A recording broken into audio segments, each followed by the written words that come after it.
It's what's in your wallet. I'm so old.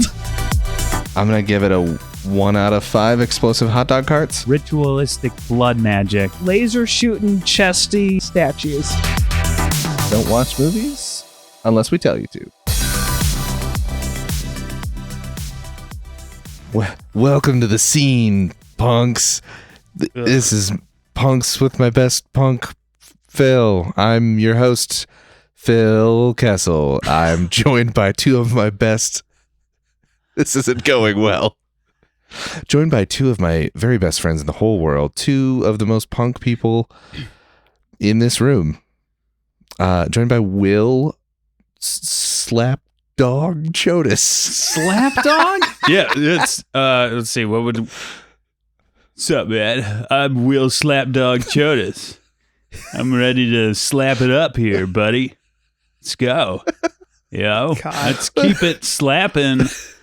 Yeah. All day and all night. Oh man, that's the Slapdog I know. You want to know how I got this nickname? Yeah, I can really take a do. guess. Slap the dog.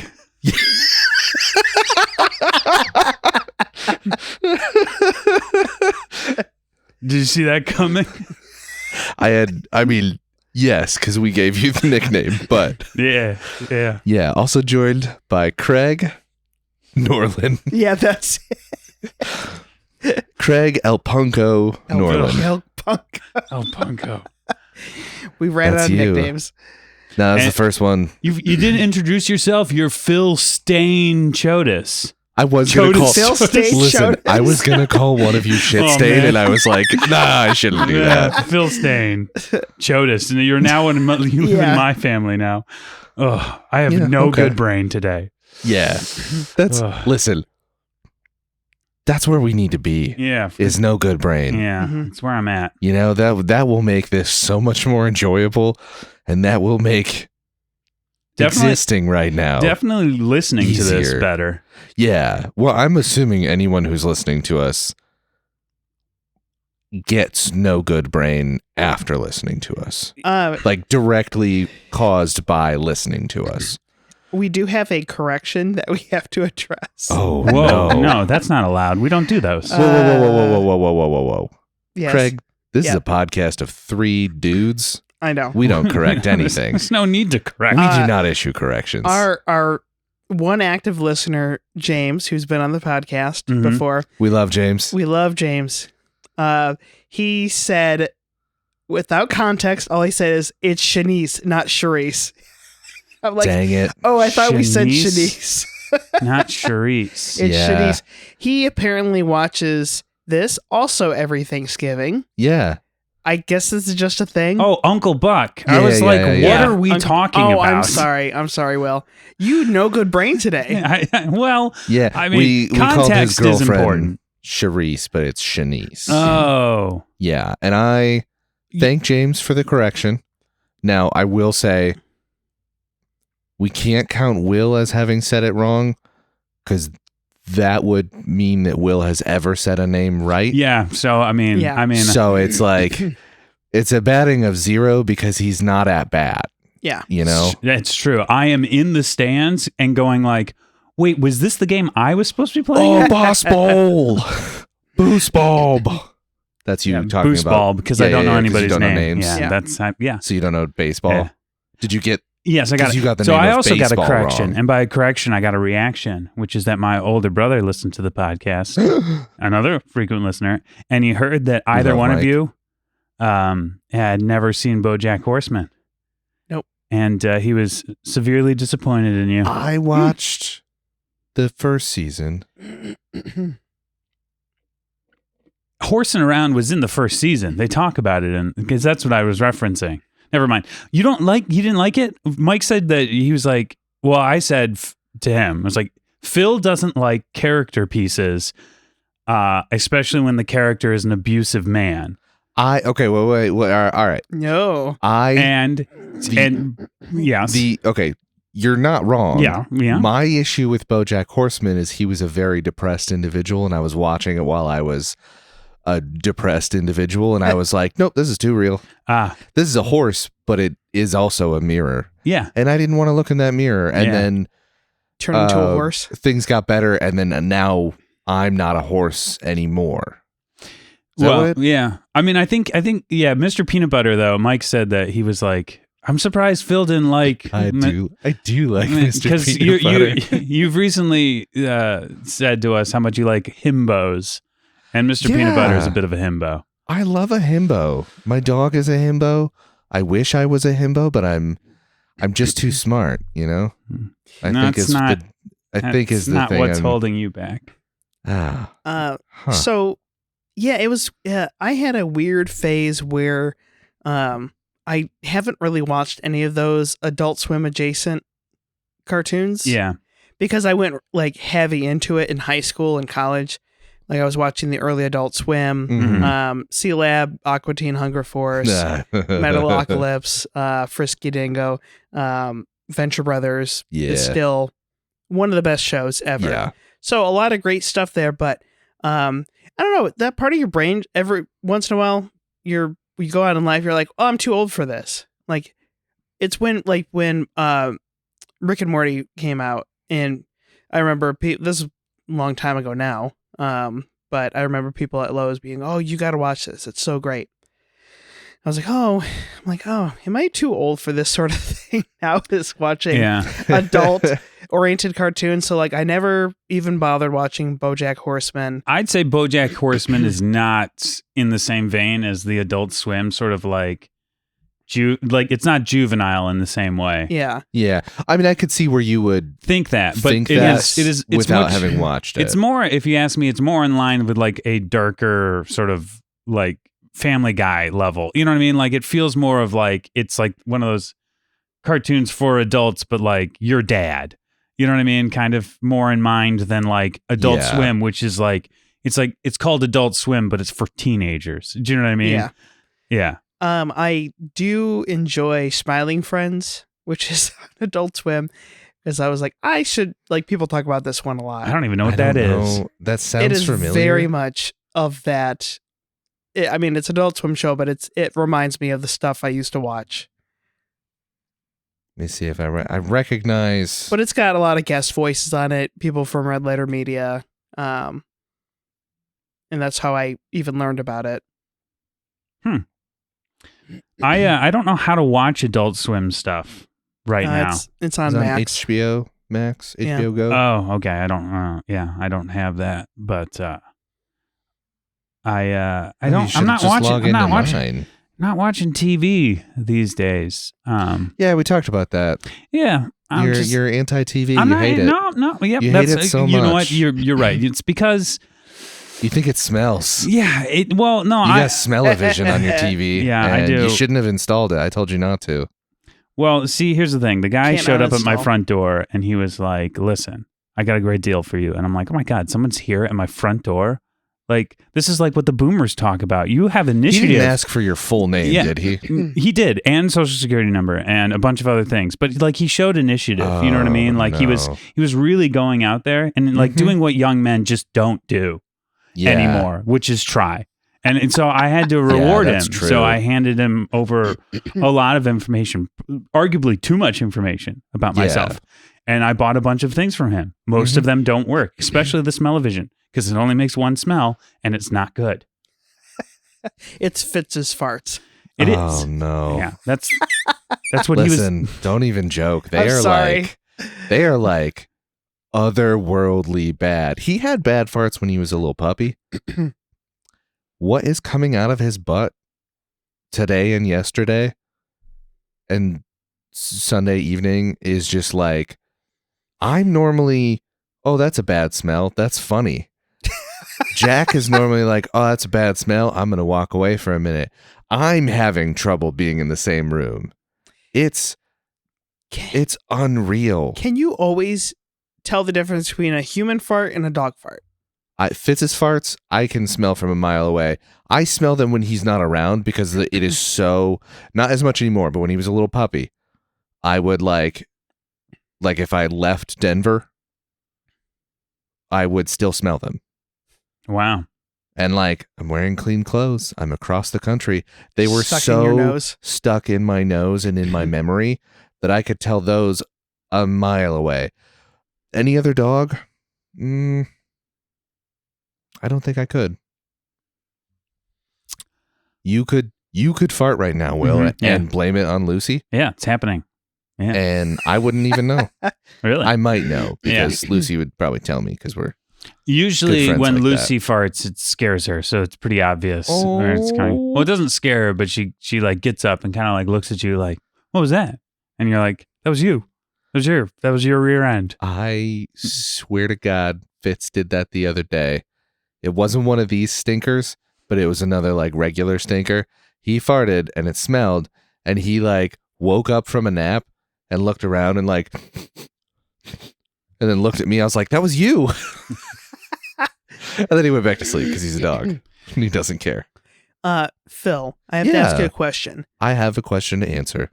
Were you a big, like, action figure kid? Yeah, I had. I feel like I had a lot. I don't know if I actually had a lot, but I feel like I had a lot. I have a few in my memory banks. What was your go-to? Oh, definitely a Batman of some degree. Yeah. I had a Stretch Armstrong, and then that was cut open to see what was inside. Great stuff. I still maintain that I was not consulted about cutting my Stretch Armstrong open, but I have been told multiple times that I was consulted. Again, I do not believe I was. And so my Stretch Armstrong was cut open, and I'm not bitter about it 30 years later. No. But definitely like a Batman of some sort. I did have a weird phase where I made little guys out of pipe cleaner. I did that too. Yeah, I made a whole like I took Lego like those tiny little spear arrows that come with some stuff. I would put like a one of the like translucent yellow circle-y bits. Yeah. Slide it over there, and then it was a light arrow from Legend of Zelda Ocarina of Time. Wow. And I made a whole like scene diorama of the final fight. Nice. The dwarf.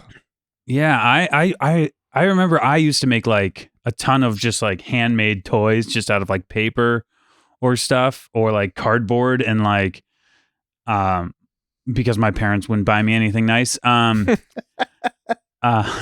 I just remember like I would find it later and be like, what's this garbage? And just like throw it away. But it was like so important to me. I was like, and Jack does that now too, where it's like, he'll be like, Dad, I'll be like, buddy, we're done playing Pokemon. And I'll be like, okay, can you make me a toy Switch for me to play Pokemon on? And I'm like, okay, well, I don't think somehow that's not getting away from screen time, but it's better than more screen time, I guess. Yeah.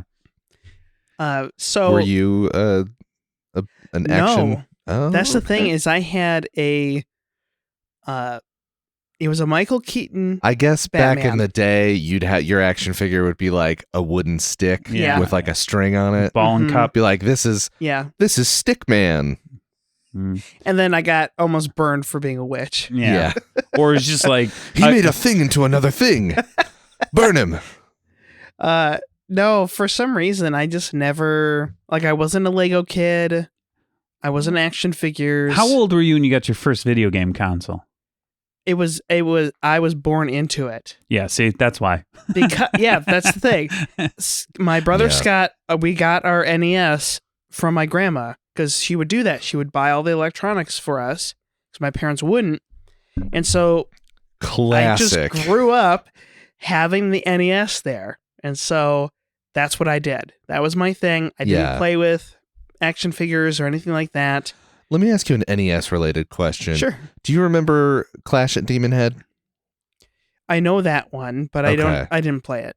I feel like I've referenced this on the podcast. That's like I don't know. That game has been stuck in my head for like 30 years. Isn't that from isn't that the name of the band? From that game. No, from Scott Pilgrim? Yes. Yes. Yeah. Okay. As a reference to that. This game that I never I never meet anyone who knows the game, Yeah. except for apparently the people who made that movie. I know a lot of weird NES games, but yeah, I don't know that one. No, the reason I brought it up is because we went to Target and I had seen these Batman animated series from McFarlane Toys there for years, and felt like years at least. And they finally had them on clearance, and I'm like, you know what? I'll just get these just because they look cool. It was a Batman and Joker. Nice. So I got them, and Benji was just all over it. Like, he was begging me to open them up, and I was like, I can't move for the box, man. The value, man. Yeah, I know. You There's just no tanked. value. Your investment I is know. gone, Craig. Oh, God. You gotta be teaching your kids Will is about already the mad. importance of investing.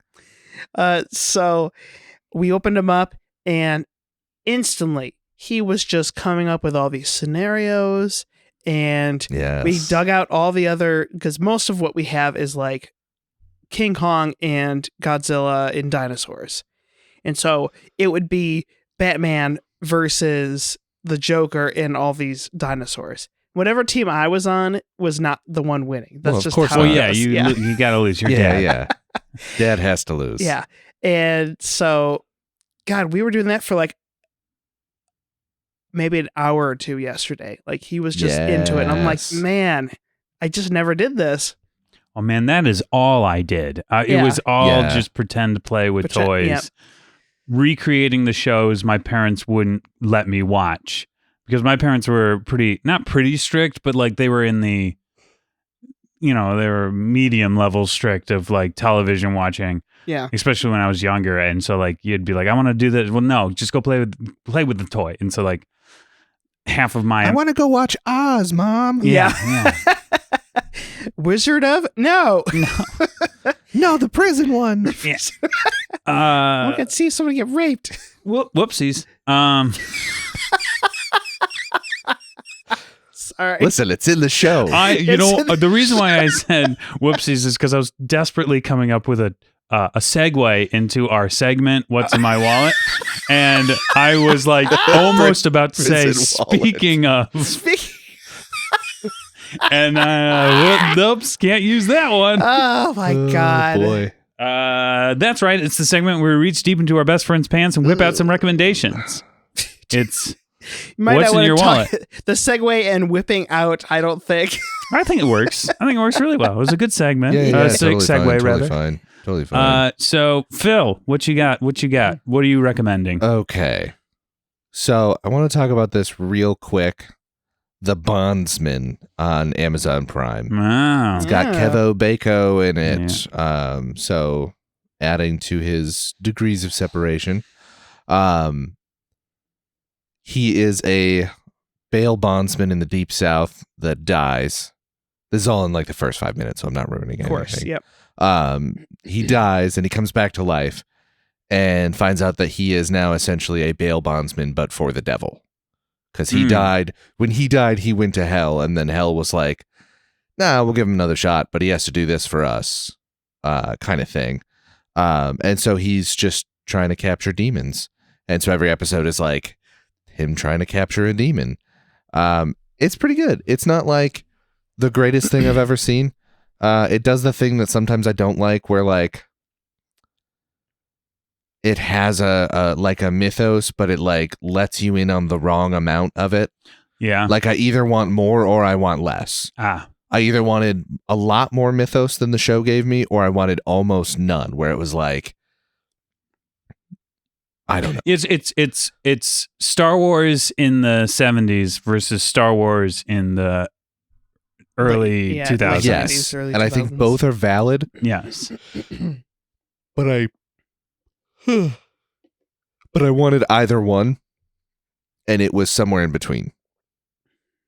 But it was still cool. It was still fun. I laughed quite a bit. There were some pretty good comedy moments. Is this a movie or No, a TV show. Oh. Yeah, so it's only like 8 half-hour episodes, so it is a quick watch. I mean, half an hour. That's nice. Yeah, I watched it all in a day.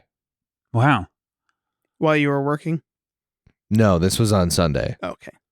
While he was worrying about farts. I was worrying about farts, and I was supposed to be doing other stuff, but I wasn't doing it because I was worried about farts. Yeah. Also, I fell asleep because I was tired, Mm-hmm. and then I missed like 3 episodes, so I just rewound it and just watched them over again. I think it'd be more wild if you just said, I'm good. I'm and kept good, I'll just keep going. Like, that's was the that normal guy? thing No, to do. I'm mostly just talking about the amount of time I wasted. Oh, I see. No, it's a pretty good show. I definitely liked it. It's right in the like vibe of content that I am very much into right now. Yeah. Of just like spooky demons and modern day stuff. Oh my god, I'm so tired. That was Phil yawning, by the You way. should I all as well. have taken a 3-hour nap like I did today. Huh, Listen, okay. I've been taking a few naps lately. It's I don't like it because I've never had to take naps, and I'm like just falling asleep without meaning to. I worry about myself. I despise napping. Every time I take a have nap, always hated naps. I feel worse. Yes. And it's always like, I always wake up with that whole like, You're groggy. You don't know what's going on. What time is it? I wake up running down the stairs like, I gotta make lunches. How is it already 4:00? Wait. Yeah. And then I just like, my mouth feels terrible. It's like, what do? You get in pajamas? No, Will's got a bad mouth feel. I got a bad mouth feel. I'm Mhm. sleeping without brushing your teeth. I don't know. Do you brush your teeth before a nap? I guess you probably could. You could. But then You you're like, what am I could. doing? Getting ready for Then bed? that's like what am I a doing? okay. That's like a purposeful. I have chosen this nap. Yeah, and right. I don't take those. Well, right. I just accidentally fall asleep on the couch. Yeah, I do that too. I do real quick want to talk about a movie I just watched. Oh, okay. This is called Dark Angel. Actually, you know what? We don't have enough time. It's too late. I already started. Everyone's begging for this. Yeah. The show Dark Angel? No, the movie Dark Angel with I think he means the show, the Dolph television show. Lundgren. Yes. Yeah, he's talking about But the show. they call it something else. in Well, it America. actually had another title. It was something dumb, but they said they weren't going to name it that because there were 2 other movies that had the name Dark Angel. Yeah. And so they're like, "Oh, we'll name it this," and then I think they released it under that, but then I think they changed the name again because I don't know, they're cowards or idiots. I Come in Peace. I Come in Peace. That's which is That's a dumb. terrible name. Yeah, because this one's noisy. But I just want to give you a couple of quotes. From what? This movie? From Dark Angel. This is Dolph Lundgren Yep. talking to a man at a bar who's playing pool. Dolph Lundgren is a cop, and he says, "Oh, it's my old pal Boner." Mm. Boner, I say that the every character morning. Who is You've tanked my whole bit here Yep. because that is better than anything I'm about to say. Way to go, Will. Again, talking to Boner while he's playing billiards, he says, "There's something wrong with your ball, Boner." Oh, okay. The bad guys in this are a cartel called the White Boys. Okay. Okay. So, The guy who's with Dolph Lundgren in the bar is like a by-the-books federal agent. And he's mad at Dolph Lundgren. He's like, "Oh, so that's why we came here, to pump Boner." okay. Oh my God. Also, at one point in this movie, Dolph Lundgren straight up shoots a federal agent in the head in the middle of the city, and they don't do anything with it. There's no punishment. There's no reference to it later. Dolph he Lundgren just can do shoots anything like- he wants. It's a really dumb movie, but it was fun. What was it called again? You guys like Dark Angel. Dark Angel, but whatever. Or Craig- I Come in Peace. Or I Come in Peace. Dark Angle. As he shoots a federal agent in the head. When did it come out? 1990. Oh, okay. So it's like classic. Yeah. Yeah. So that's not my recommendation. My recommendation was The Bondsman. The Bondsman. Will, Yes. I want to try and psychically guess what you're about to recommend. Okay, go for it. Is it bread? I'm getting bread. It's not bread. I'm really getting bread. Are you sure? Really, no, not bread. I don't even know how to get out of this Well, just bit that you I guess put just keep me going. into. I guess don't yes and me because you're bad at improv. I mean, I am. So I've been playing. I don't watch TV anymore for some reason. I can't get into it these days. Every time I start a show, I'm like, I'm gonna watch this, and then I pull up my phone, and next thing I know, I'm not paying attention. So I am replaying a video game that I think I maybe talked about on this podcast. Who knows? Called Hades, which is a game that came out like maybe 5-6 years ago. You play as Zagreus, the son of Hades, trying to escape the underworld. It's a roguelite, which I think is like my favorite genre of video game to play on the Switch, because the Switch is just like perfect for like little game sessions here and there, you know? And I like, it's also weird. I'm not feeling up to playing a big AAA game that is basically a movie in a game, because I'm not into that stuff right. Anyways, but I like Hades is so fun because it's, you know, it takes place in, you know, ancient Greece, you know, so you have, you know, Zeus and what are some of the other ones? Ares and Athena, Hades, of course. So you are Zagreus, who is Hades' son, and you're trying to leave. So you go through the few stages of like hell, but you have never been to the surface before. So that's what you're trying to get to. And the game is just chock-a-block full of collectibles and level-upping things, which is like my two favorite things in the world. And so it has you get different weapons, and you can level up them and like change the way. And so like when you do runs, you beat all the bad guys and you get options. And it's like, okay, through this door is either money, which you use to buy stuff, obviously, more health, or a boon. And you get to decide which one you want to go through. And so like you get boons from all the gods. So like Zeus will be like, here's my boon. And it's that every time you attack, thunderbolt strikes, right? Every time you attack, you turn into a bull, and then you I knew you were going to do make sweet love to a lady who doesn't realize you're a god.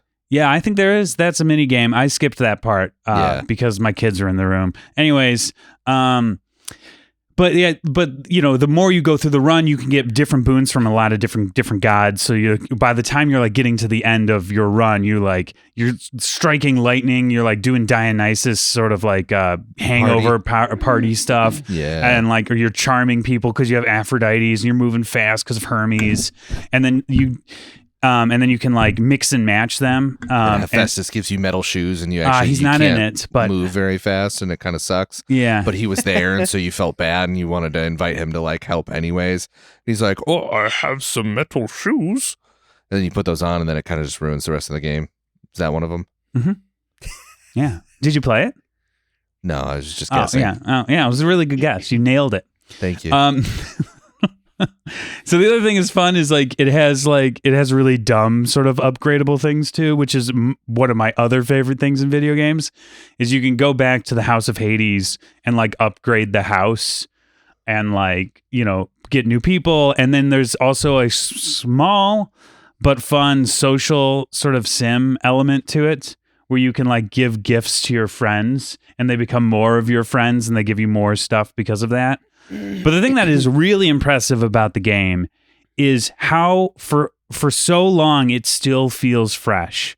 So like every time you see a god, they'll be like, "Hey, I see that you also have this. That's pretty cool." And then they mention things that just happen, you know, all the time. So it feels like they're like, you know what I mean? So like, and you can play the game. They're your real friends. Well, they feel like they're there. Like it feels like the world is alive. Yeah. Because a lot of times these roguelites become very stale very quick, because you go through and then you die and you go back and you die, and it doesn't feel like you're making any sort of progress. Well, you maybe are, but it's slow. But because there's so much talking, there's so many characters, that like when you come back, they're like, "I see that so-and-so got you this time, you know, maybe try this." And then they like mention that, "Hey, I see that you got the boon of so-and-so." And they like, then they tell a little bit more of their backstory. I don't know, Craig, why are you laughing so much? It's like he and Zeus, and he's like, "I see you finally beat that villain. I'm very proud of you, Will." Thanks, Zeus. Yeah. Thanks, Daddy Zeus. Well, Thanks, first Daddy. off, he doesn't say that. Dang it. He mostly says like, "I see you've got the boon of my brother Poseidon. Why don't you go tell him to suck his own dick and stuff Yeah. like that?" He doesn't say it quite like that. Does sound like Zeus. Yeah, but like but the other thing is like you're Zagreus and you're sort of like it's very much this like, I want to go to the real world, father. You know, that's who Zagreus is. He's not so lame, but like as he's doing this, like everyone around him's like going like, "This is not a good idea, Zagreus. Have you met the Olympians? They're a bunch of bastards. Like, don't go up there." And Hades is like, "Don't deal with them. My foul brothers, like, they're monsters, you know, because the Greek guards are monsters." Yeah, Hades is the only one that's like Yeah, Hades, mildly okay. like, he's actually because he doesn't do anything because Yeah. everyone else like cheats on their whatever, has relations with doves and stuff, like, yeah, and like, or like kills their parents and this and that, and Hades just is like, "I'm in charge of the underworld, and that's what I do." I take this Yeah. job very seriously. Well, and when you meet Hades, like you show up every time you die, you show up and you're like, you go through this queue line, and at the front of it is a big desk where Hades sits and like is checking everyone in and like doing paperwork and love stuff. that. Yeah, and you like you have to. At one point, there's like a flashback where Zagreus tries to work for him, and Hades is like, "Why don't you know how to do anything?" And you realize that Zagreus is sort of like a whiny little nepo baby in a lot of ways. He's very likable at the same time. I don't know. It's a great game. You guys should check Yeah. it out if you haven't played it. I played it a little bit. Yeah. I've seen it played a little Yeah, bit. I have not played It's it. really fun. And, it's one of those games where if you get there's nothing better than getting a good run where like Yeah. you have it and you get like, my favorite was always Poseidon because he makes it so that when you get his powers, it pushes everyone back.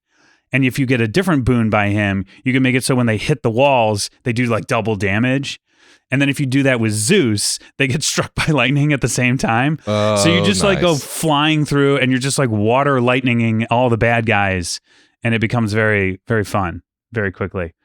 How does it compare to Vampire Survivors? It's a completely different game. Okay. Yeah. I thought maybe it'd be like identical. No, I mean, like it has a lot of that same sort of like on the run. You want to grab the certain things because you want to grab your favorites or you want to make sure this run, and like you get to choose which weapon you start off with, which is like Vampire Survivors. The only thing with Vampire Survivors is like there's no actual gameplay. There's no like you don't actually do the fighting. Yeah. But I would say in a lot of ways, like they are very similar in that sense. In like the very, like if you were to boil both games down to like which Vampire Survivors is already boiled down. Yeah. But yeah, maybe yeah, I think maybe Vampire Survivors is like what is Hades is sort of like a AAA version of that game because that game is essentially a glorified browser game. Yeah. But it's one of the best games ever. It's so good. It is so good. Yeah, but that's what I got. Craig, what do you got? Hi. So speaking of roguelike, I have a game called Blueprints, Oh, I've heard of that. and it's Prince as in like the Prince of Space. Sorry, that's a Mystery Science Theater. Oh. But like Oh, good. Prince of the Kingdom sort of thing. But it's a pun on blueprints of a house. Of a house, yeah. Because what you're doing is you inherit this house from like your great uncle or something like that, but it's this house that resets itself. So all the rooms are always randomized. Yeah, that's pretty classic for the roguelite. Yeah. Somebody's at the door? Oh, that was my phone. Sorry. Oh, okay. I thought maybe it was your wallet. What? That's right. It's wait, no, yeah, we're we already already in the did middle that. of it. Yeah. And so, and you can go into the rooms only so many times. Like you have 50 steps, and every time you enter a room, Mhm. you lose a step. And sometimes you'll get punished for going into certain rooms, like the gymnasium will take half your steps, unless you do something else to keep that from happening. But you're trying to get to the very end of the blueprint, and you have to do certain things. There's a lot of puzzles in it, but it's a lot of RNG, which is it's all luck. what are the 3 options you're going to have for the blueprint you're going to put down? Is it a bathroom? So there's no other way out of that room. So this is a dead end. Okay. I want to go. I'm going north now. I'm trying to go north as possible. Okay, this one I can get in, but I need a key, or I need 2 diamonds to get into this one. And so you're trying to collect these things, and so you have really good runs, and you learn more information. There are ways to get perma power-ups, like you'll start with more steps, or you have 2 gems to start with, that sort of thing. It's very addicting, and it really sucks when you get very close and then you get a bunch of like 1 rooms where you run out of keys, and so you're just locked out of everything. But yeah, that is really fun. It's free for anyone who has PlayStation Extra, I think right now. So it's not free. No, technically Free if you're paying. no. Free if you're paying Free for if you're something. paying. And then the other one, I have to get my phone to look at the author. Oh, Craig's leaving. He's knocking over his microphone. Okay, making a note. Craig ruined the podcast. at Is the 35 minutes in. Can I guess the author? I've been pretty good at this lately. Okay, yep, go ahead and guess the author. Ayn Rand. No. Oh, Okay, so this book, I'm a little ways into it, but I think it's up at least Phil's alley. It's called The Hungry Moon, okay. This sounds good. and it's a novel by Ramsey Campbell. I had some of the letters right. Okay. So, and the only reason I discovered who this author was is because you had recommended a Clive Barker movie, which was the Master of Illusions. Was that it? Lord of Illusions? Lord of Illusions. Lord of Illusions. So I watched that, and then I went to the library to find his collection of short stories that has that, and they didn't have it. They had a book by Clive Barker that has a bunch of his recommendations, and one of them, he is a British man, so he recommends a lot of British things. And Ramsey Campbell is a British author who basically took the baton from, what's his face? Yeah. Cthulhu, Lovecraft. Lovecraft. H.P. Lovecraft, and like Algernon Blackwood, the cosmic horror. So he kind of took that baton and is running with it. But I hadn't read any of his stuff. I didn't really know it. But the basic concept of this book is you have a English town kind of in the middle of nowhere that they have this tradition every year. They don't really think about it, but they decorate this well with kind of pagan stuff just because of the tradition, because the well reflects the moon in it. And so it's just interesting spot, and it's out on the moors, and a fundamentalist Christian comes and puts everyone under a thrall, basically, and ruins the town. And decides just like a fundamentalist Christian would do. So right now I'm in all the table setting. We're meeting all the characters. Some are already Christian in some way. You have the priest who lives there, who is very much a cool priest. He's okay with people. And then you have the fundamentalist coming in there and, changing things. But how it gets into cosmic horror is there is something in the well. Yeah. And the fundamentalists they want to consecrate the ground. And that does not go well. Ooh. So that is that's my hook for that one. All right. So I like it. That's all I know so far. And then speaking of Clive Barker, I also watched, he only made 3 movies. Lord of Illusions was his last one. Then he made in 95. Before that, everyone knows Hellraiser.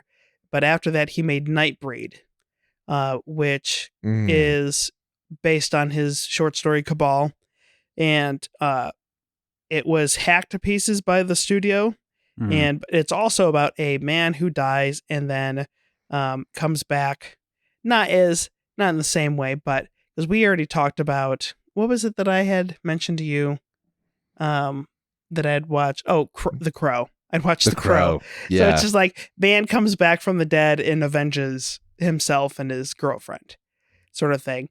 But this is basically he comes up with this land called Midian where all the monsters live and ends up being real. David Cronenberg plays a serial killer in it, which is very strange.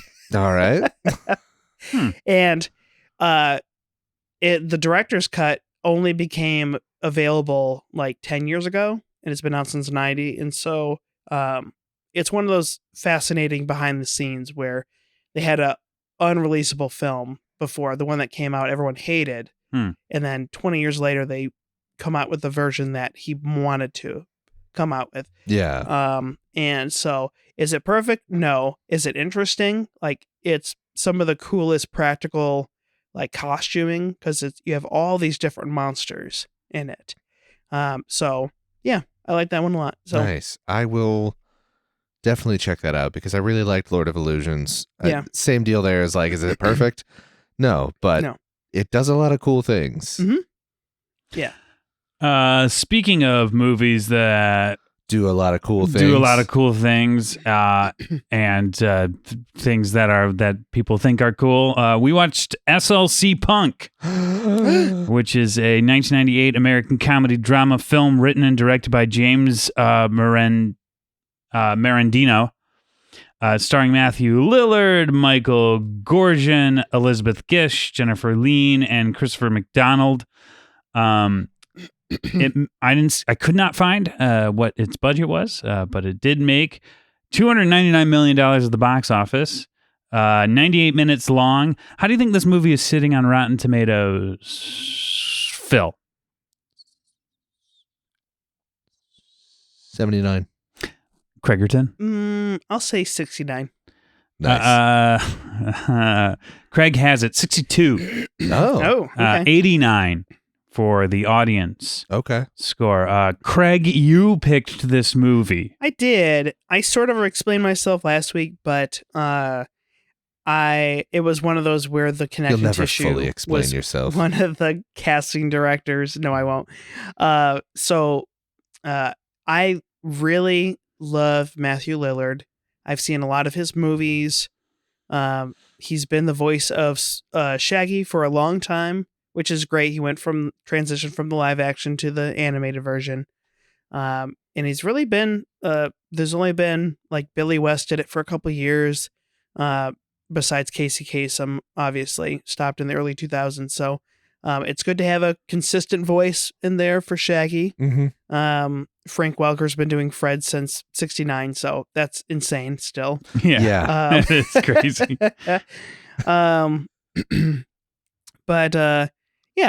I've always heard about this for a long time, since probably the early 2000s.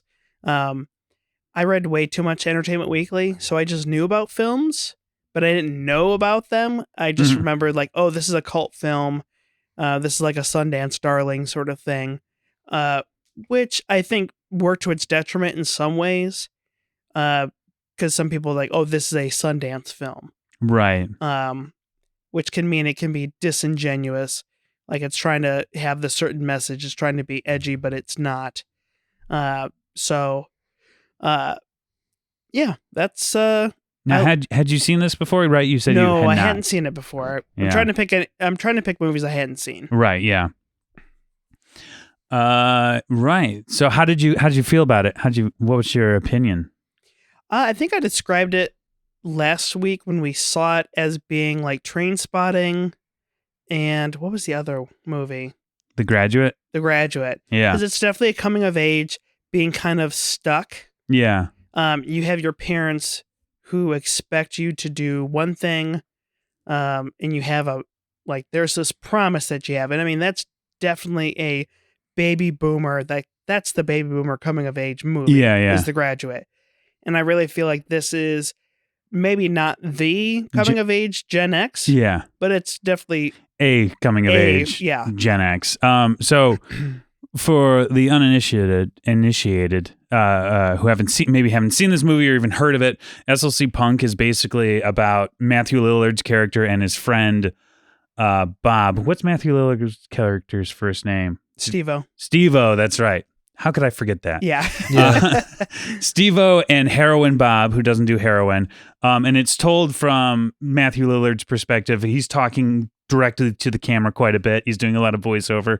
It's very it is train spotting in that way, where it has like a lot of cut interstitials where it's like, let me tell you about so-and-so, and then like goes in and out of time. There was at a couple points I was like, wait, when is this happening in the timeline? Yeah, but it also all over the doesn't place. really matter because it's just sort of like not necessarily vignettes, but it is a lot of just like slice of life sort of stories, basically about these two guys who are punks, quote, and I'm using quotations here, living in Salt Lake City, Utah. And the struggle of being punks is that Salt Lake City is run by Mormons, basically. And he comes from like a rich family. He's a kind of a rich kid, you find out. He has graduated college with a degree in law, like pre-law. Yeah. And he doesn't know, like he's decided he's not going to do anything with it, basically. Yeah. And so he's like going to do a year where he absolutely does nothing. I don't even It's think the way to stick it to the man. So basically it's him philosophizing constantly about like what it really means to be a punk. These guys aren't punks because these guys are punks. This is what it's like to be a punk. If you really want to be a punk, you have to do the punk thing that's punky and be punky. And if that sounds kind of annoying, it is. Yeah. But it's supposed to be. Yes. Well, so yeah, so going into this, I nothinged it when you mentioned it. I was like, oh yeah, I've seen that poster or whatever. But I like Matthew Lillard. And then when I mentioned it to Caitlin, I told you guys this off the pod. Caitlin was sort of like, oh, wait, SLC Punk? And I'm like, yeah. She's like, oh, you're going to hate this movie. And I'm like, why? Is it bad? And she goes, no, you will specifically is going to hate this movie. And I'm like, why? And she's like, because it's a Gen X movie about Gen X. And I was like, oh, uh-oh. So like, yeah, I showed up to watch it with you guys and I was like, I think I might hate this. I'm going to try not to. As it started off, all of my notes were, these guys are posers. I don't care for these characters. This is a funny movie, but I hate these guys. You know what I mean? Yeah. Like, I don't like them. Long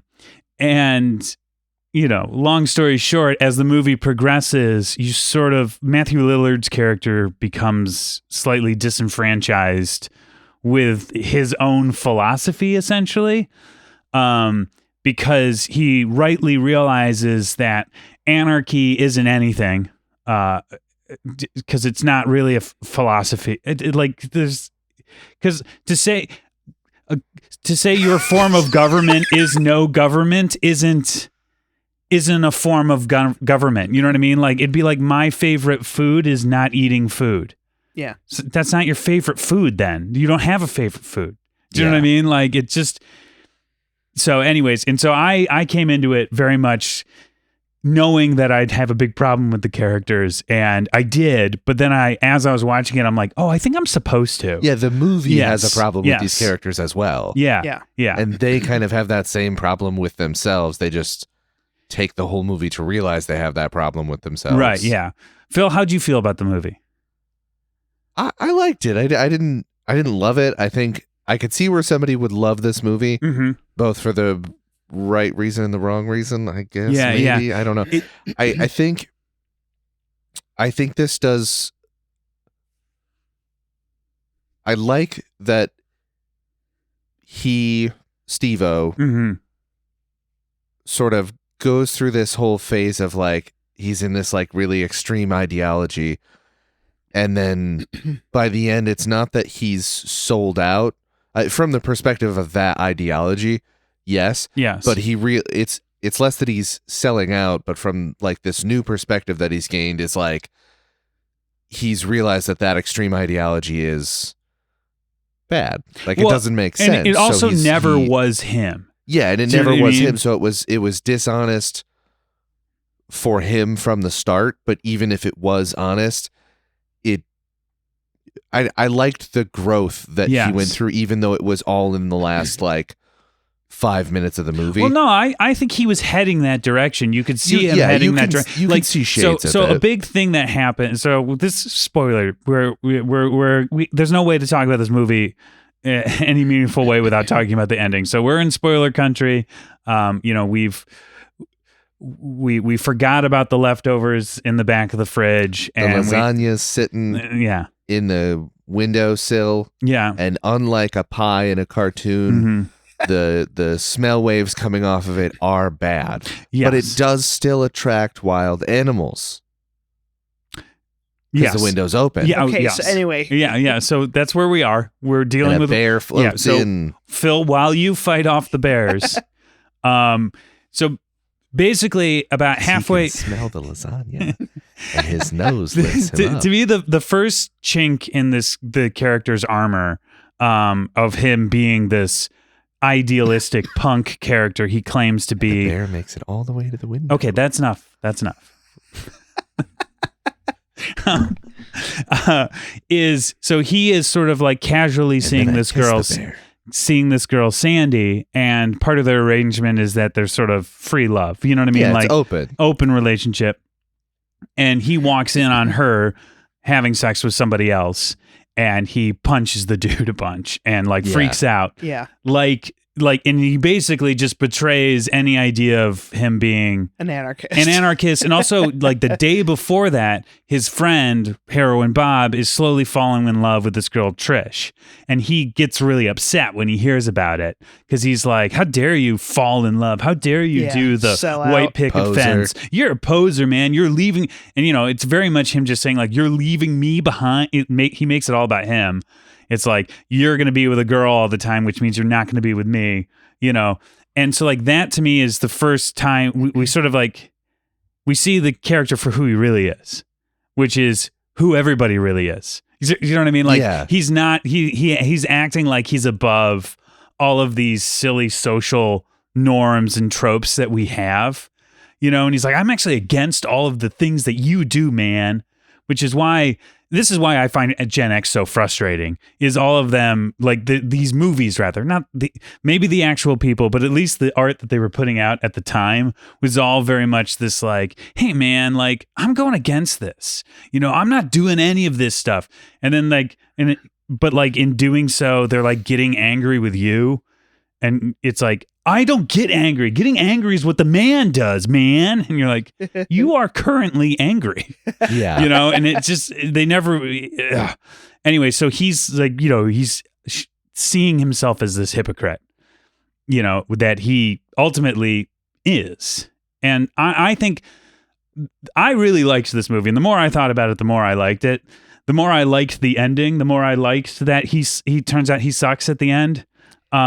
I like because we won't talk about the part where he gets pushed over the edge. Mm-hmm. Where he gets pushed to the edge is where he gets set up on a blind date. Yes. And this girl just basically lays him out bare. Yeah, in the nicest way possible. Yeah. Yeah, in a very disarmingly polite way. She's just like, yeah, wouldn't it be more punk if you didn't do what you're doing? Yeah. You're just wearing a costume. Yeah, she's like, you look like a punk. You look like you're wearing the uniform. Basically, it's what she's saying. You're against all of us because you think we're wearing a uniform. Look at you, man. You're wearing you have the uniform of a punk. That to me that's the whole problem I have is all of these guys are yeah, man, we're we hate that tribe, and we don't like the rednecks because the rednecks hate other people, but we hate the rednecks. Yeah. And you're just sort of so close. You know what I mean? Don't you see how you are very similar to them? Granted, doesn't matter. Yeah. Which is funny because Jason Segel's character. Yes. They're like, oh, this guy's punk. But he just said, you wouldn't know by looking at it, which is true. Yeah. But the reason he's punk is because he is a fucking psychopath. Yeah, he lives the Yeah. So Jason Segel plays a character whose name I don't remember, because I don't remember anybody's name. Kevin, probably. Okay. There's a Mike is the one that you liked a lot. Yes. Oh, yes. But Kevin is the I don't know if it's actually Kevin. Yeah. yeah, well, whatever. So Jason Segel's character is he's a nerd. He's like an classic 80s nerd. And whenever a fight breaks out, he always like jumps Mike. in the middle of it. It is Mike? It is Mike. Okay. Eddie's the guy that will. Eddie Yeah, I was that gonna likes- say, yeah, okay. I didn't think it was. Yeah, anyway. Mark is the Tommy Wiseau character, right? Yes. Yeah. Anyways, but he just has an anger issue. You know what I Yeah. mean? Like he's Yeah. like clearly like a bit of a sociopath or something, or just maybe got really bad Because anger he turns issues. it's yeah, just yeah, there and then it's gone. yeah, Like especially when he starts the band is Yeah. playing and he goes up and he just starts beating the hell out of the singer. Yeah. Then afterwards he's like, "Hey man," he's just like kind of apologizing, but at the same Yeah. time he's just like, I gotta do what I that's gotta just do. the lifestyle. You just like you gotta beat everyone Yeah. up, Yeah. and that guy's just like, this sucks, I'm man. I'm never never gonna coming play back this here town again." again. And they're all like, "Yeah, I guess we're too hardcore for you." It's like, I don't know. I'm sure, whatever. I don't Yeah. want to get punched in the face, man. It's like, I just want to enjoy punk without being Yeah, punched. yeah. But yeah, this movie also, I also liked it because it's very reminiscent of a time in, I feel like most people's lives where you either like transition from friend groups because you moved towns or you went off to college and you kind of like end up going to a couple parties. You don't really know anybody, but you sort of like end up making friends with people you would never normally be around because they have access to things like drugs. And alcohol. Like I didn't do many drugs in college, but I drank alcohol and we weren't allowed to. And so you would like end up at some like, I'm calling the cops. you'd end up at some, junior house or house party or whatever, who's hanging out with a bunch of freshmen in college. And you're just sort of like listening to this guy talk and you're going like, guys, I think Jim might be a criminal. Yeah. like a bad, like not just like a criminal because he's buying us beer, but like a real one, like a real criminal, which is, or you just like, you glob onto somebody because they have a car and you like hang out with them and you realize like, oh, they think we're best buddies. But, and they're like missing out on this idea that like, this is very transactional in this moment. You had a thing I thought was cool, so I decided to look at it. Yeah. And that's like every drug dealer. yeah, it really is. We are we have to mention some of the other side characters. Yeah. Devon Sawa plays Sean. Which one's Sean? He was the one who took all the LSD. Oh, yeah. And he tried to kill his mom and he's off on the street. And that's another like early indication that Matthew Lillard's character, Steve-O, sucks. Steve-O's just like, he's like, I wasn't ashamed because, oh God, what does he say? Because he turned his back. He didn't want to associate himself with him anymore. He's like, this makes me feel bad. I don't want to be around this Yeah. anymore. And he just like leaves his friend, or not friend, but guy he once knew. Yeah. Yeah. Like he just felt like he was turning his back on a Yeah. fellow punk. We were talking about Jason Segel's Mike, who gets the job. Like he's going to save the rainforest. Which again, I He said said- it. It's like the most punk thing he could do is like go take a job saving the rainforest. Right. That's so punk. And Yeah. they get so mad at him. Yeah. I'm just like, guys, Because you don't it's- get it. But that's the whole point. This movie is not, it's like Whiplash is not about drums. Yeah. Black Swan is not about ballet. This movie is not about punks. It's just about like identifying, or it's just about self-identification here's- and like, I have a problem with punks in general because punks seem like they have this thing where it's like, oh, that's not punk. This is punk. They feel they're like one of the most gatekeepy feeling. Did you guys I have punks in high school? I don't Kind of, yeah. know. I mean, it was like the punks were maybe, more of the scene maybe in kids, high school, yes. You know?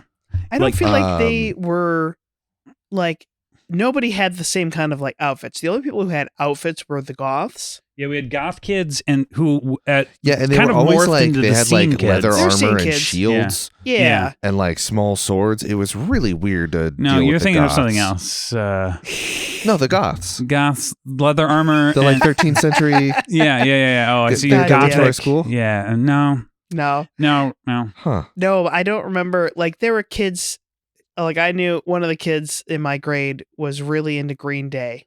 So, like, he liked punk music, but I mean, it's Green Day. Well, It's yeah, the Green most Day is like mainstream it's punk very pop ever. punk.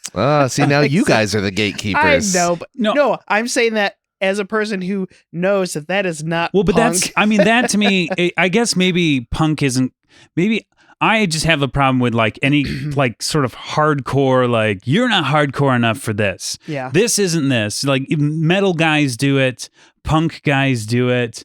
You know, they all like, Jazz guys do it. yeah, that's true. They also do it too. So I just, it's, and then the other thing is like, there seems to be like a philosophy tied to it. It's like, you have to be this way, behave this way to be this thing. Well, Yeah. we do it everywhere. It's the same, like, and I see it online all the time, and it's especially bad for women, which what isn't in this world. But when a woman wears a band tee, Yeah. somebody will ask, "Oh, well, name 3 songs from that band." It's like well, one, you don't need to answer that person. Yeah. 'Cause that person's an asshole. 2, you can buy the shirt because you like the shirt. Yeah. That's fine. 3, they could buy the shirt. They could say they like the band if they only know 2 songs from the band. Maybe they're on their way to discovering a band. Why would you not want to share with them the discovery of a band you like? Yeah. Yeah. Like, Yeah. you're wearing a shirt for The Dip. I love The Dip. Let's talk about The Dip. Oh, you don't know them that well? Oh, let me send you my favorite Give me songs. You that send shirt now. Yeah.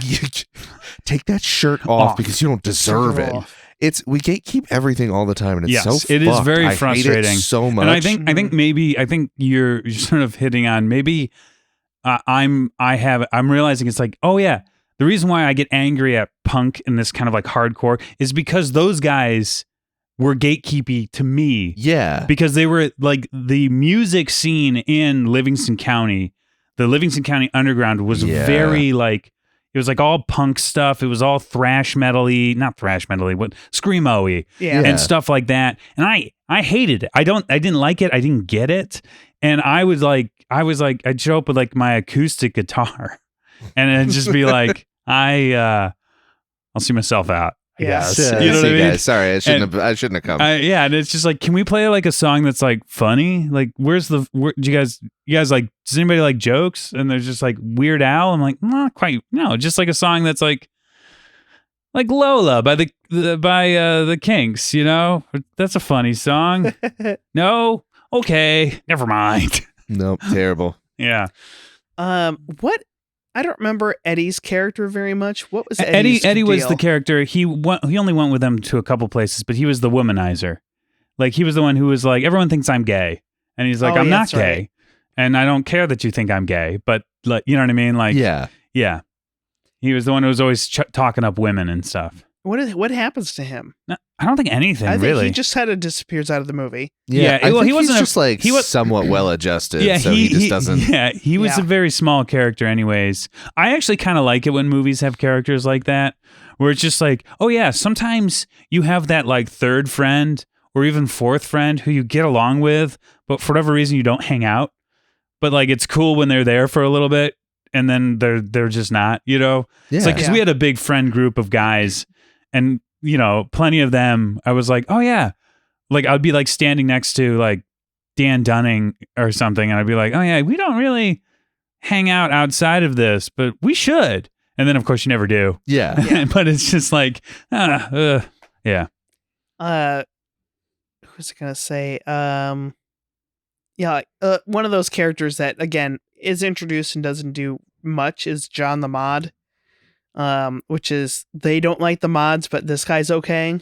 Yeah. It's, There's a sequel to this called Punk is Dead, Mhm. and they couldn't get any of the regular people back. Oh, that's actually That's actually funny because what that is a sign that you shouldn't do it. You shouldn't do it. Yeah. And so they're like, and the whole point is they're trying to get the old gang back together, but the only people who would do it are like Devon Sawa and John the Mod. Yeah. Like, oh, we're getting the old crew back together. I'm like, these people were not barely part of in the movie. Yeah, you're barely in the movie. You're not part of the crew. Like, what are you talking about? It's very strange. Ugh. Mark is That's so unpunk to make a sequel to this movie. Yeah. Oh my god. Mark is the funniest character in this because he's scary. He's scary. Yeah. Yeah, he is their foreign friend who nobody knows where he got his money from, but he's got, there's rumors that it was from when his parents died or whatever. Yeah, in a plane. You can't tell if he's telling the truth. Yeah, and all this, and he's just like wielding a gun and he sells them, I don't know, was it weed? I'm going to say it's weed. And like at one point he's like, yeah, so Mark wanted to steal a car, so we went and stole a car.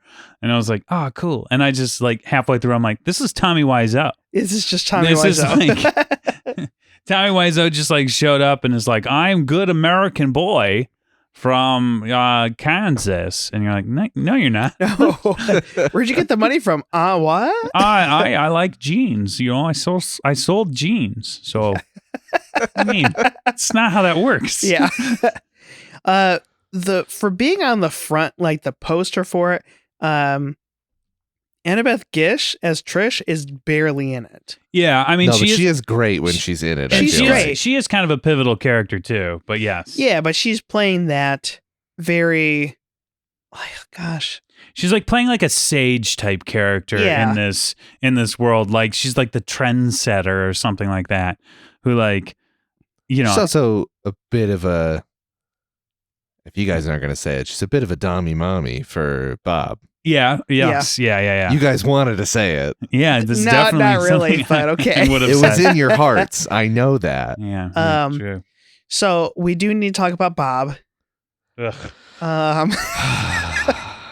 Bob, he's called Heroin Bob because he doesn't like drugs. Yeah, and he doesn't do drugs, but he does drink. He does drink. His dad is like, he gets a wake up call because his dad is absolutely insane and tries to kill them when they come to visit him. Yeah. And I think that's another for Steve-O also. He's just like, life. Yeah, this is maybe the end of the path that we're on. Yeah, it's like maybe we shouldn't just like, I shouldn't do drugs and drink all the time. But they go to a party and he has a really bad headache. Yeah. And so he asks if anyone has anything for it. Yeah, and somebody gives him like pills. And they're like, "Oh, it's vitamins." It's it's ibuprofen or something like that for his headache. And so he like takes a whole handful, not knowing that it's like drugs. Yeah, and as soon as he does it, you're like, "Well, okay." Yeah, the second I saw that, I was like, "Oh no, oh no, it's that kind of movie. It's gonna be that kind of movie."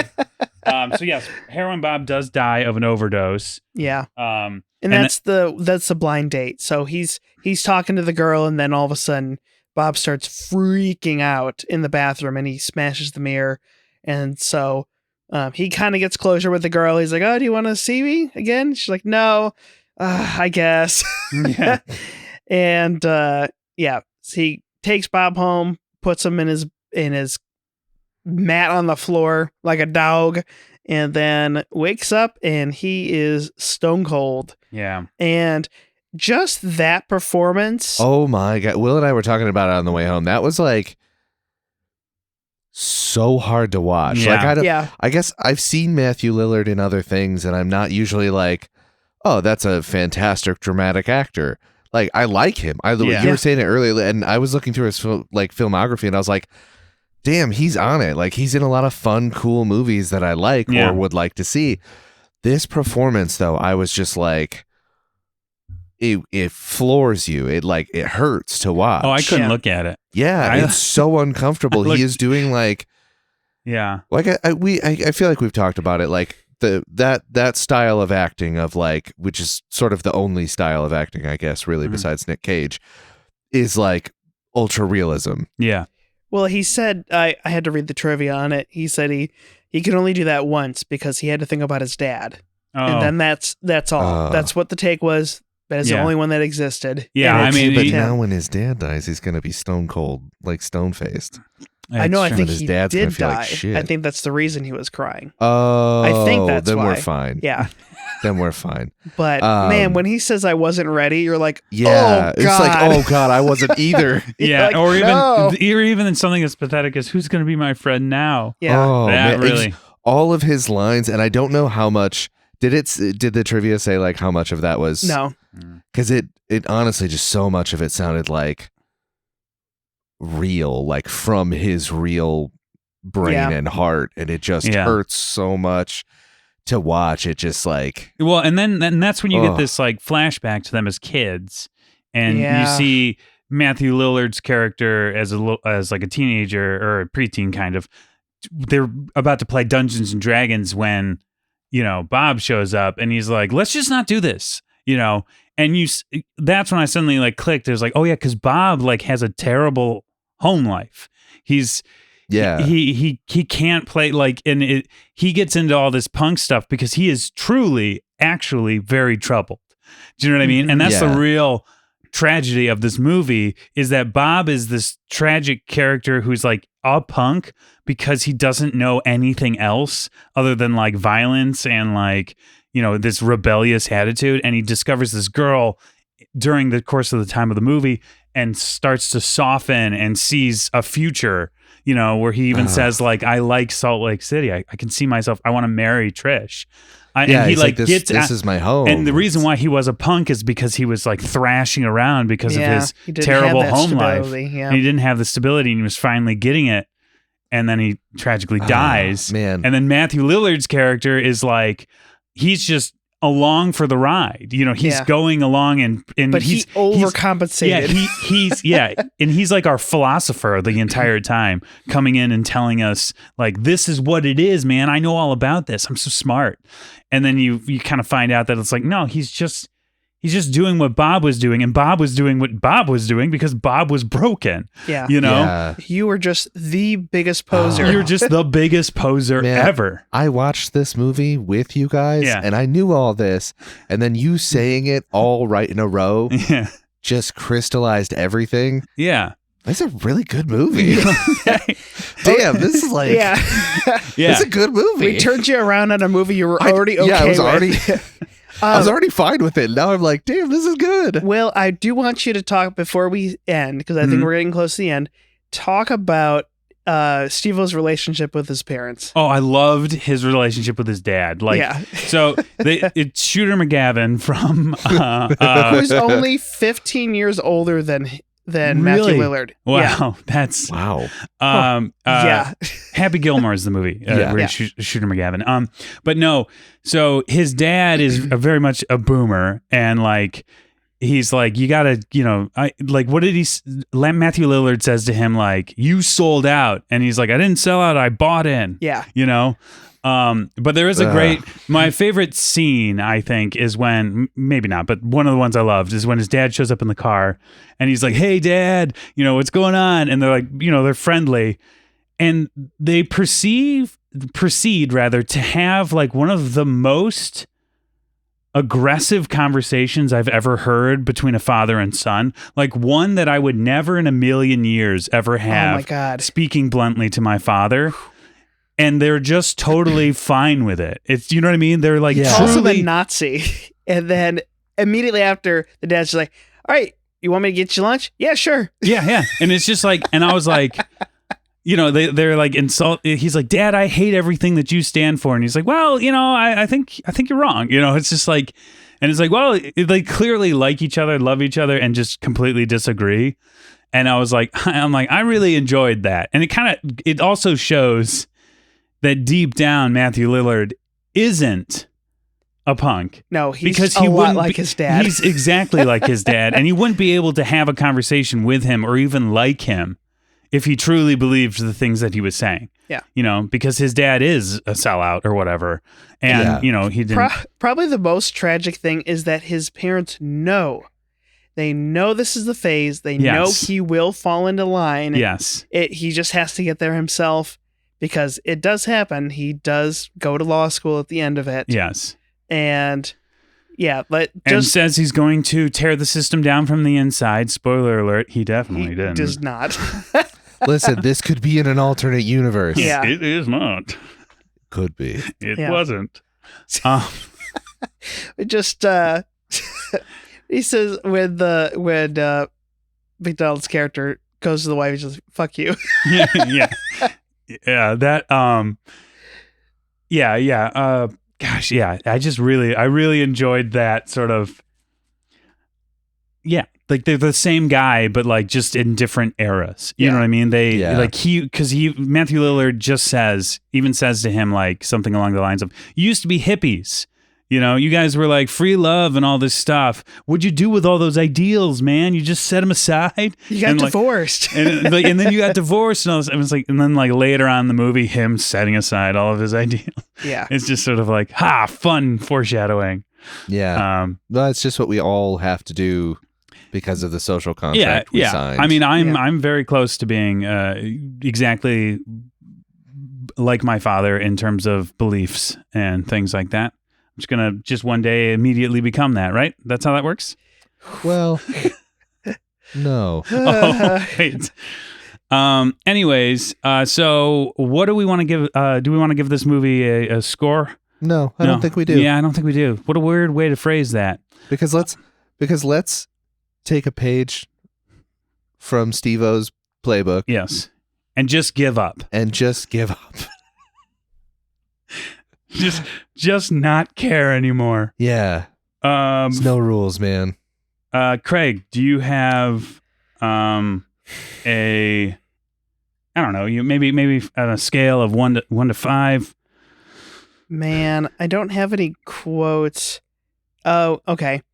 Oh man, it's gonna bum me out. This is the first one I saw. Man, I think I have to give it 5 out of 5 after we talked about it. Because I was at 4, and then I'm like, yeah, I do like this movie a lot. 5 out of 5. Only posers die, you fucking idiot. Oh, come on. Sorry. I'm gonna give this movie 5 sink you fool out of 5. That's a better one. Yeah, when they steal the car and then they go and what's his Mark? Yeah, Mark tries to sink it and it won't sink because it's in the Salt Lake. Yeah. Would you give it? I give it 5 out of 5. Yeah. Okay. I don't know where I was before the conversation. I liked the movie. I think I said that. It almost felt like I nothinged it. But the more we talked about it, and this has happened many times before, the more we talked about it, the more I was like, damn, this movie is like, there's a lot here. And I think this is worth, if 5 is a movie that's like worth it for just about anyone to see. Yeah. This is a 5 out of 5 for sure. So I'm going to give it a 5 out of 5. I have a heart the size of a pea. I don't remember when that was from. I wrote it down early and I stopped writing things down. Yeah. I can put this movie on my list for 2025 for movies about beating up Nazis.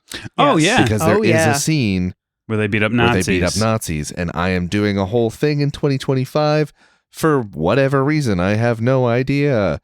Where I'm watching, a bunch of movies where Nazis get beat up. I think that's a good thing to do. I don't condone violence, but I do if it's Nazis. Genuinely. I'm okay with it. See, the older I get, the more I realize, like, yeah, I think I do condone violence. It's situational, for sure. Mm-hmm. There is a spot where it works. It's like, it's situational, and sometimes the situation calls for it. Listen, it could still be a bad thing, but be the right thing. Yeah. The right solution doesn't have to be a good thing to do. Beating up a Nazi isn't really a good thing. Sometimes you got to cut off an infected arm. You know? Phil, my favorite turnaround for you, it will always be Blue Velvet. Yeah, I mean, you got lynched. I got lynched on that one, man. All right, so that was this movie. Next up, I believe Phil. Phil, You're Yeah. what picking did the you movie. decide on? Guys, you know I have to pick Scooby-Doo, I know right? you- Okay, we're gonna watch Scooby-Doo. We have to watch Scooby-Doo. I haven't seen that movie since it came out. I saw it Yeah. in theaters. I have legitimately, for years, been trying to get Jack to watch it with me. Is and she Jack just going to come over and refuses. watch? No, she doesn't want to watch Yeah. it. Oh, just tell she has to. She has to. I'll try and shame her into doing it. She But can do the episode with us. listen, if She has tortured us with how many movies, and she won't watch Scooby are Doo. just cats. No. Oh, No. Island of Dr. Moreau. God, just more Even than the that. time machine was Even Even the pretty the time time bad. machine machine, wasn't yeah. very good. Okay, yeah, we probably owe her. She Although owes I've us. also made you guys watch some bad ones, so maybe you guys owe her. All right. But also, you're saying that like Scooby-Doo isn't going to be a fucking gem. I'm pretty sure the CGI is going to be rough. the so bad. CGI is going to be rough. Gonna Yeah. be real rough. This is a early 2000s movie to a T. Yeah. Yes, I'm Yeah. so excited. Thank you for liking and subscribing to the podcast. We're on Instagram, Facebook, YouTube, and TikTok. If you want to tell us if you're punk and if you believe in anarchy, especially anarchy in the UK, Spoiler alert, you're not punk. you're not punk. We're gatekeeping you. Yeah, you're not. This episode was brought to you by Caitlin Chodas. Hey, what do you know? Nice. I wonder who that is. She sounds lovely. She sounds like a better addition to the podcast than Will All right. Jonas. Yeah. Okay. Burnt. Yeah, burnt. If you want to hear your name shouted out and help support us, consider becoming a patron at patreon.com/mumbleandshrug. If you like what you heard, consider moving to Salt Lake City and becoming a punk. Yeah, do that. And then making a movie about it. And then selling we'll out. watch it. And then sell out to make that movie. Yep. And then we'll watch it later. Join a law firm, make a whole bunch of money, take it from poor people, and get a good job at the White House. Yeah. Yeah. And then after all that, Mhm. like and subscribe and leave us a review. That's all for this episode. I'm Phil Kessel. I'm Will Slapdog Jodas. And I'm Craig. I don't remember what the hell you came up with. El Punko. El Punko Norlin. Don't watch movies because it's a capitalist plot to brainstorm you. Oh my gosh, so true. They're trying to brainstorm your capital. Dude, this is so smart. Like our podcast might be the smartest podcast ever because of what Phil just said. Yes. That's what I would think. Yeah, I mean, Me, smart guy. yeah. Let's go break some stuff. Yeah. Like our butts.